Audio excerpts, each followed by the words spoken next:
আসসালামু আলাইকুম রহমতুল্লাহি ওবরকাতুহু। সম্মানিত দর্শক, জনাব তারেক রহমান সাহেব ডিসেম্বর মাসের 25 তারিখে বাংলাদেশে আসবেন, এটি হলো খবর। এবং এটিকে শতভাগ নিশ্চিত ধরে বিএনপি যারা নেতাকর্মী তারা সর্বোচ্চ চেষ্টা করছেন জনাব তারেক রহমান সাহেবের স্বদেশ প্রত্যাবর্তনটিকে উদযাপন করার জন্য। এখন এই সময়টিতে তারেক রহমান সাহেবের দেশে ফেরা কতটা উচিত, কতটা অনুচিত, বা তিনি এতদিন কেন এলেন না, এখন কেন এলেন, এবং তার এই আশার যে পরিণতি সেটি কি ঘটতে যাচ্ছে, এই বিষয়গুলো নিয়ে আমার মস্তিষ্কে যে চিন্তাগুলো নাড়া দিচ্ছে, অথবা আমি রাজনীতি যতটুকু বুঝি, কোনো রকম পূর্ব প্রস্তুতি ছাড়াই আমার হৃদয় থেকে যে কথাগুলো এই মুহূর্তে উৎসরিত হবে সেটা হলো আমার চিন্তা চেতনা এবং আমার প্রজ্ঞার ফলাফল। আপনারা শুনবেন, ভালো লাগলে স্মরণে রাখবেন, আর ভালো না লাগলে ক্ষমার সুন্দর দৃষ্টিতে দেখবেন।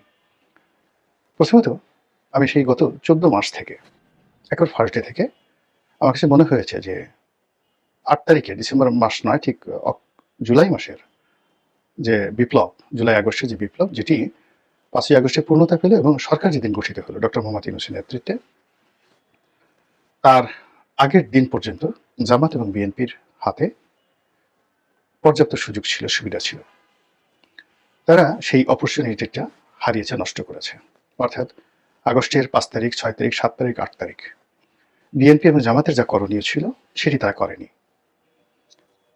ক্যান্টনমেন্টে জামাতের আমির গিয়েছেন, বিএনপির মহাসচিব গিয়েছেন, অন্যান্য নেতৃবৃন্দ গিয়েছেন।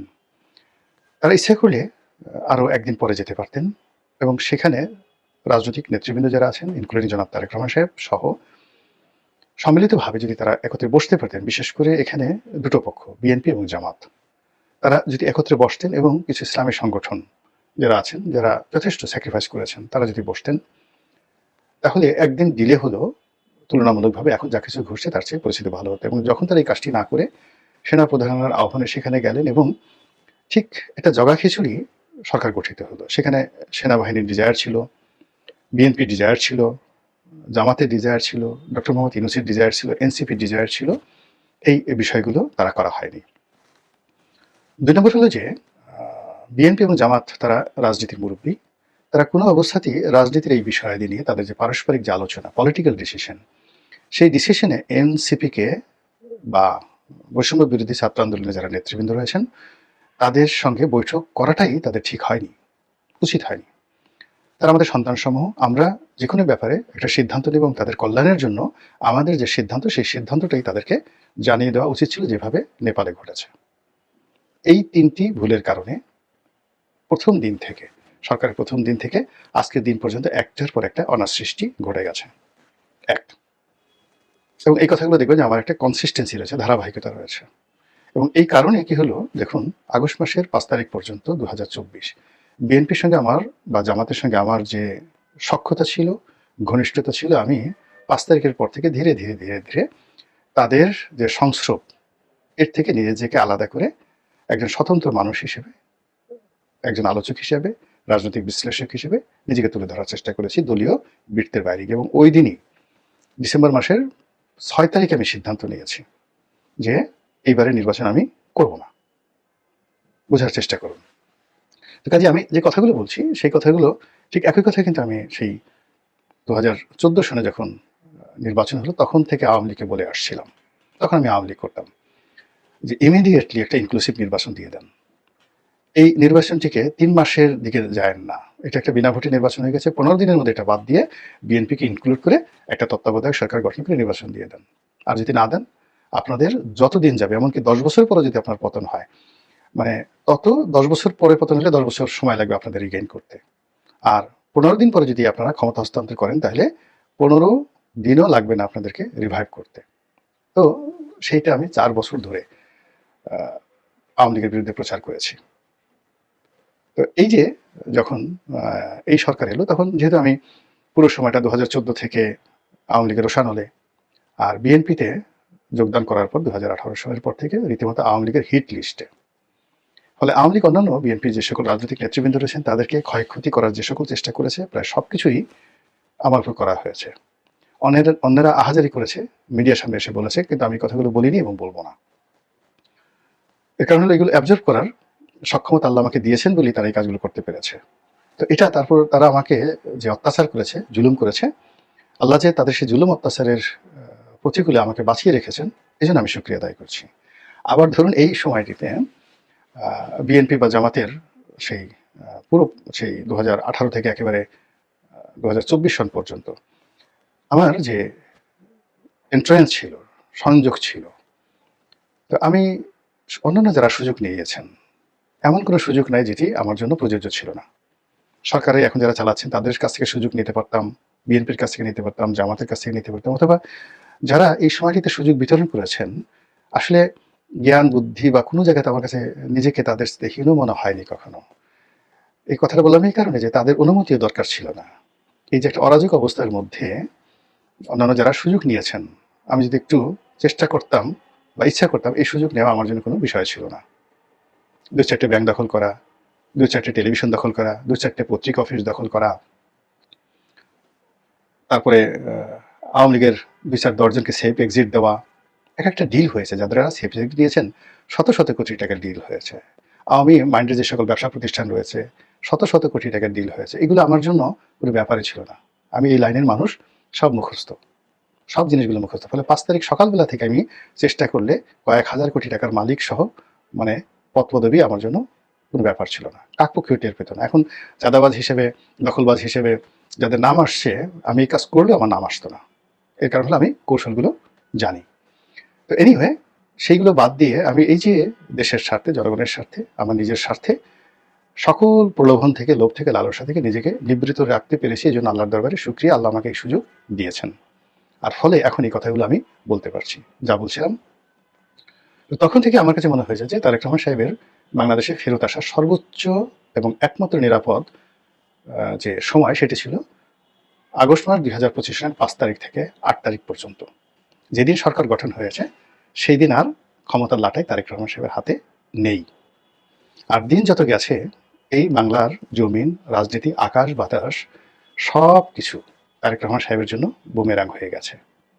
অর্থাৎ ইভেন তিনি যদি 2025 সনের জানুয়ারিতে আসতেন, তাহলে ফেব্রুয়ারি মাসে আসলে যে ক্ষয়ক্ষতি হতো তার চেয়ে কম হতো। আর এখন যে আসছেন, মানে তার চেয়ে 100 ভাগের 1 ভাগ ক্ষয়ক্ষতি হতো যদি তিনি সে আরও 6 মাস আগে আসতেন। ফলে তার যে ঝুঁকিটি, এই মুহূর্তে দেশে ফেরার যে ঝুঁকিটি, এটি একটি মানুষের জীবনের সর্বোচ্চ। এসে তার ঝুঁকি থাকে না। তার দলের জন্য ঝুঁকি হলো, মানে এখন দলের সকল কর্মকাণ্ড একটা বিন্দুতে এসে ঠেকে গেছে। No Tarique Rahman, no BNP, no Tarique Rahman, no রাজনীতি, no Tarique Rahman, no election, এমন একটা পর্যায়ে চলে গেছে। ফলে এই যে তার যে দেশে ফেরার যে ঘোষণা এবং এই দেশে ফিরে তার দলকে গুছানোতে তার যে সফলতা, এটার উপরে বিএনপি রাজনীতি অ্যাবসলিউটলি নির্ভর করবে। এখন তিনি এই যে 25 তারিখে আসার যে সিদ্ধান্ত তিনি নিলেন, কেন নিলেন এবং এটার পরিণতি কি? পরিণতি কি হতে পারে সেই ব্যাপারে আমি যাকে বলা হয় Maulana Abul Kalam Azad, the India wins freedom, India wins freedom, পৃথিবীর ইতিহাসে যে সকল রাজনীতির বই রয়েছে তার মধ্যে অন্যতম। ভারত যেভাবে স্বাধীন হলো সেই বইতে মাওলানা আবুল কালাম আজাদ ইন্ডিয়ান কংগ্রেসের সবচেয়ে দীর্ঘকালীন যিনি প্রেসিডেন্ট ছিলেন এবং স্বাধীন ভারতের প্রথম শিক্ষামন্ত্রী, তো এই প্রজ্ঞাপন মানুষটি একটা বক্তব্য দিয়ে গেছেন। রাজনীতির যখন ক্রিটিক্যাল মোমেন্ট আসে, ভীষণ রকম ক্রিটিক্যাল মোমেন্ট আসে, তখন নেতার সামনে দুটো সিদ্ধান্ত নেওয়ার সুযোগ এসে যায়। প্রথম সিদ্ধান্ত হলো যে এই ক্রিটিক্যাল মোমেন্টে তার হৃদয় থেকে, মন থেকে যেটা নিঃসরিত হয় এবং জনগণ যেটা আশা করতে পারে না, স্বপ্ন দেখতে পারে না বা বলতে পারে না, সম্পূর্ণ ব্যতিক্রম ধর্মী একটি নতুন চিন্তা, চেতনা এবং সিদ্ধান্ত যখন কোনো একটা নেতা নিতে পারে, ইতিহাস পাল্টে যায় এবং নেতার বিজয় হয়। এগুলো একটা। তাহলে কি হলো, যখন একটা ক্রিটিক্যাল সময়ে যায়, সেই ক্রিটিক্যাল সময়ের মধ্যে আপনি স্বাভাবিকভাবে জীবনযাপন করবেন, হাওয়া যেদিকে যায় সেভাবে চলবেন, অথবা আপনি সব কিছুর ঊর্ধ্বে গিয়ে এমন একটা সিদ্ধান্ত নেবেন যার মনোমস্তিষ্কে যা কিনা কোনো অবস্থাতেই মনোমস্তিষ্কে অন্য মানুষের আসে না। এই আপনার ব্যতিক্রমধর্মী অল অন এ বোল্ড ডিসিশনের কারণে আপনি বিজয়ী হবেন। কিভাবে? সম্রাট Constantine the great, Constantine the great, রোমের সম্রাট, তো তিনি রোমের কাছাকাছি মার্চ করছেন এবং তিনি জানেন যে রোমান যে বাহিনীর সঙ্গে এখানে যে রাজনীতি চলছে তিনি পারবেন না। তো ওই মুহূর্তে তাকে একটা সিদ্ধান্ত নিতে হবে এবং যুদ্ধের আগে অল অন এ সার্ডেন তিনি একটা সিদ্ধান্ত নিলেন। তিনি খ্রিস্ট ধর্মকে রাষ্ট্রধর্ম ঘোষণা করলেন নিজে খ্রিস্ট ধর্মে দীক্ষিত হলেন এবং জনগণের মধ্যে জনগণের মধ্যে একটা নতুন উন্মাদনা তৈরি করে যুদ্ধে জয়লাভ করে এই একটা নতুন ডাইনেস্টি তৈরি করলেন। এই পুরো সিদ্ধান্তটি মানে খ্রিস্ট ধর্ম প্রতিষ্ঠিত হওয়ার ৩০০ বছর পরে প্রথম একজন সম্রাট উইদিন ১ মিনিটের মধ্যে নিয়েছিলেন। একই বিপদে পড়েছিলেন সম্রাট বাবর। তিনি আসলেন, যুদ্ধ করলেন, পানিপথের যুদ্ধ। এরপর রাষ্ট্র প্রতিষ্ঠা করতে গিয়ে তাকে পরপর কয়েকটি যুদ্ধ করতে হয়। তো গুজরাটের একটি যুদ্ধে গিয়ে, অর্থাৎ এই যে নরেন্দ্র মোদীর যে এলাকা, এই এলাকার লোকজন খুবই দুর্ধর্ষ। তাদের সাথে যুদ্ধ করতে গিয়ে তিনি আর পারছিলেন না, তার সৈন্যবাহিনীর মনোবল ভেঙে যাচ্ছিল। বাবর মদ্যপান করতেন নিয়মিত। তো তিনি সেই যুদ্ধের ময়দানে হঠাৎ করে মদ্যপান বন্ধ করে দিলেন, মদের সকল ভাণ্ড সব ফেলে দিলেন, দিয়ে তিনি ঘোষণা করলেন তিনি আর জীবনে মদ খাবেন না। তার এই রাষ্ট্র শাসন, রাষ্ট্র জয় বিজয়, এটি একটি জিহাদি কর্ম। ফলে তিনি যদি জয়লাভ করেন তাহলে হবেন গাজী, আর মরলে হবেন শহীদ। এই কথা বলে তিনি যখন তলোয়ার নিয়ে যুদ্ধের ময়দানে গেলেন, তার সৈন্যদের মধ্যে একটা উন্মাদনা তৈরি হলো এবং তিনি একটা ডাইনেস্টি তৈরি করে ফেললেন, ৩৫০ বছরের ডাইনেস্টি। এই হলো সম্রাট বাবর। এইভাবে নেতার একক, মানে এই যে বাবর বা সম্রাট কনস্টান্টাইন, কিংবা ওই যে ইতিহাসের যে আইরিশ বীর রবার্ট ব্রুশ, তারা যে সিদ্ধান্তগুলো নিয়েছেন, বিশ্বাস করেন কোনো উপদেষ্টার পরামর্শ নয়, কোনো জনগণের কথা নয়, তিনি একা ছিলেন, তানহাই। সেই একা থেকে তিনি এই সিদ্ধান্তগুলো নিয়েছেন। তো তারেক রহমান সাহেবের এই যে দেশে ফেরার যে সিদ্ধান্ত, এরকম একটা ঝুঁকিপূর্ণ মুহূর্তে যদি এককভাবে তার নিজের সিদ্ধান্ত হয়, কারো পরামর্শ না হয়, এবং তিনি কারো দ্বারা ইনফ্লুয়েন্স নন, কলনে ছাড়েন, তার মধ্যে একটা ইলহাম এসে গেছে, তার কাছে মনে হচ্ছে এই মুহূর্তে বাংলাদেশে তার যাওয়া উচিত এবং তিনি যাবেনই। নিশ্চিত থাকেন তিনি বিজয়ী হবেন, সফল হবেন, তার প্রতিপক্ষরা পরাজিত হবে। কিন্তু যদি পপুলারিটি পাওয়ার জন্য তার কোনো পরামর্শকের পরামর্শ অনুযায়ী, অথবা এই যে সামাজিক মাধ্যমে বিভিন্ন যারা ইনফ্লুয়েন্সার রয়েছেন, বিভিন্ন কমেন্ট করেন, তার আসা উচিত, কাল আসা উচিত, অর্থাৎ জনগণের কথা মধ্যে যদি তিনি আসেন, তাহলে তার পরিণতি কি হবে? যেটি মাওলানা আবুল কালাম আজাদ তার ইন্ডিয়া উইন্স ফ্রিডমে দ্বিতীয় রাজনীতিবিদ যারা রয়েছেন, লিডার যারা রয়েছেন, তাদের দ্বিতীয় যে কর্মটি ক্রিটিক্যাল মোমেন্টে, প্রথম কর্ম হলো যে তিনি নিজের মতো সিদ্ধান্ত নেবেন, যেটা আমি আগে বললাম। আর দ্বিতীয় কর্মটি হলো তিনি যদি জনগণের কথা মতো, জনগণের কথায় নাচেন, জনগণের কথায় সায় দেন, এবং জনগণের কথায় সায় দিয়ে তিনি সেই কাজ করেন যেটি তিনি বিশ্বাস করেন না, যেটি করার সামর্থ্য তার নেই, আর স্বাভাবিক কমন সেন্স অনুযায়ী, একেবারে সাধারণ কমন সেন্স অনুযায়ী যে কোনো মানুষ বলবে যে এই কাজটি করা ঠিক হয়নি। এরকম কোনো কাজ যখন একটা নেতা করে, তার পতন, ধ্বংস একেবারে শতভাগ নিশ্চিত। এখন এই যে জনাব তারেক রহমান সাহেবের যে আগমন, সেই আগমন উপলক্ষে কি হবে আগামীতে কোর্স অফ অ্যাকশন, এটা আমরা দেখতে পাবো। কিন্তু অ্যাডভান্স আমি যে কথাগুলো বললাম, এটা কেবলই মতো জনাব তারেক রহমান সাহেব জানেন, আর উপরে জানেন আল্লাহ।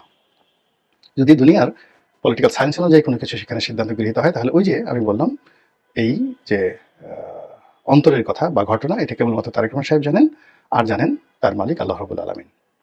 এটি গেল দ্বিতীয় পার্ট। তৃতীয় পার্ট হলো তার আগমনকে কেন্দ্র করে যে ধরনের জলসা হচ্ছে,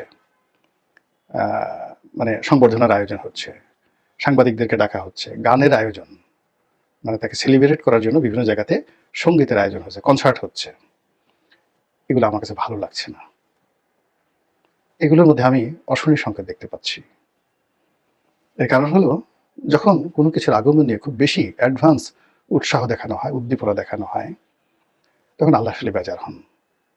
তার এই আগমনটার কোনো হেতু নেই। তিনি এমন কোনো সফলতা বানিয়ে নিয়ে আমাদের এই দেশে আসছেন না, তাকে একটা যুদ্ধ করার জন্য আসছেন তিনি। আমরা আনন্দ দেখাবো কেন? তিনি কোনো মেসেজ নিয়ে আসছেন না, যে মেসেঞ্জার হিসেবে সুসংবাদ নিয়ে আমাদের জন্য আসছেন না। আমরা কেন আনন্দ দেখাবো বলেন? তিনি যে বাংলাদেশ থেকে গেছেন একটা করুণ পরিণতির মুখোমুখি হয়ে, অপমানিত হয়ে, লাঞ্ছিত হয়ে, কষ্ট পেয়ে, দুর্ভাগ্যের রাজপুত্র রূপে তিনি দেশ ত্যাগ করেছিলেন 1/11-এর সময়। এটা ছিল অপমানের একটা বিদায়।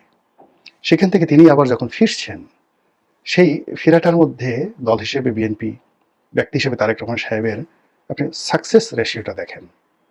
জামাত বলবে যে তারা তো এই কাজ করেনি, এই কাজ মাস্টার মাইন্ড হিসেবে এই বিপ্লবটা আমরা ঘটিয়েছি। বিএনপি বলে যে না, আমরা ঘটিয়েছি।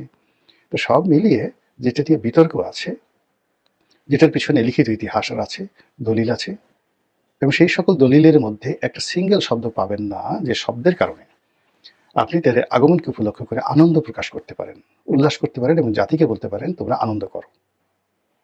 কাজে এই যে এত আয়োজন, এত রাগঢাক, এত ঢাক ঢোল, এই জিনিসগুলো ইতিহাসের দৃষ্টিতে আমি ছাত্র হিসেবে, ইতিহাসের ছাত্র হিসেবে যতটুকু জানি, এটা লক্ষণটা ভালো নয়। আল্লাহ আমাদের এই জাতিকে রক্ষা করুন, হেদায়েত দান করুন, বিপদ বিপত্তি থেকে রক্ষা করুন। আসসালামু আলাইকুম রহমতুল্লাহি ওয়া বারাকাতুহু।